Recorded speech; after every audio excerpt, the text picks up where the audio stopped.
कहाँ से शुरू करूँ, कहाँ ख़त्म करूँ, सच पूछो तो नहीं जानता। तुम्हें मेरी कहानी क्यों सुननी चाहिए ये भी नहीं पता। क्लास 6 से 10 तक कट्टी बट्टी खेलने में या रिप्रोडक्शन चैप्टर में क्या क्या होता है और लड़कियां कैसे रिएक्ट करती है ये डिस्कस करने में गुजर जाता है। जिसे हम असल ज़िंदगी कहते हैं वो कभी भी शुरू हो सकती है, उसका कोई प्लान टाइम नहीं होता। आम तौर पर ज़िंदगी क्लास 10th के बाद शुरू होती है मेरे ख्याल से। हर दूसरे बच्चे की तरह मैंने खुद को 10th में अच्छे मार्क्स आने के बाद ओवर एस्टिमेट कर लिया। मेरे हिसाब से मैं खुद को अगले 2-3 सालों में एक आईआईटी कॉलेज में देखने लगा था। एक अच्छे से इंस्टीट्यूट में नाम लिखवा कर अपनी जर्नी शुरू की। सॉरी, अच्छे इंस्टीट्यूट तो सारे होते हैं, मेरा मतलब कि एक महंगे से इंस्टीट्यूट में। आखिरकार मेरे साथ भी वही हुआ जो इंस्टीट्यूट के दूसरे तीसरे बच्चे के साथ होता है।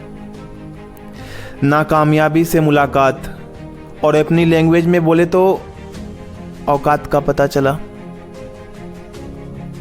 आईआईटी या कोई भी इंजीनियरिंग कॉलेज बहुत दूर की बात थी।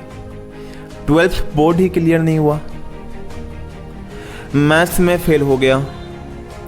उस टाइम ज़िंदगी में ऐसा माहौल बना कि लगा सब खत्म, अब कुछ नहीं हो सकता। हालात ख़राब हुई तो आदतें भी ख़राब हो गई। डर लगने लगा, इनफैक्ट बहुत ज़्यादा डर लगने लगा कि आगे क्या होगा, कैसे होगा, कुछ भी समझ नहीं आ रहा था। खुद को धुएं से भरे कमरे में बंद रखने लगा, सबसे बात करना बंद कर दिया। और एक समय तो ऐसा आया लगा कि खुद को ख़त्म कर देना चाहिए। मुझे नहीं पता कि ये थॉट हर उस इंसान के जहन में आता है या नहीं जो उस कंडीशन में फंस जाते हैं जिस कंडीशन में मैं फंसा था। हाथ में सुट्टा लिए पंखे से लटकी रस्सी देखने में कम डरावनी लग रही थी, और जिंदगी ज़्यादा। नहीं पता उस समय क्यों और कैसे मैंने जिंदगी को गले लगाया। उस हालात में मैंने खुद को जिंदा छोड़कर अपनी जिंदगी को हैरान कर दिया था।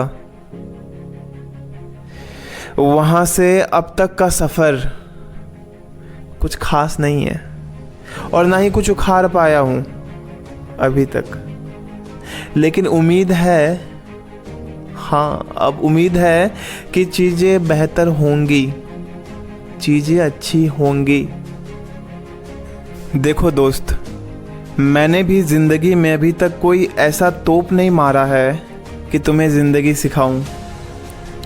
वह तो समय आने पर खुद ही सीख जाओगे तुम। बस इतना बोलूँगा कि अगर पिच पे टिके रहोगे तो एक ना एक दिन चौका ज़रूर लगेगा, और भले ही वो चौका कितनी भी देर से लगे, उस चौके का वैल्यू भी 4 रन ही होगा। शुक्रिया यहाँ तक सुनने के लिए, बाकी सब ध्यान रखो। Thank you.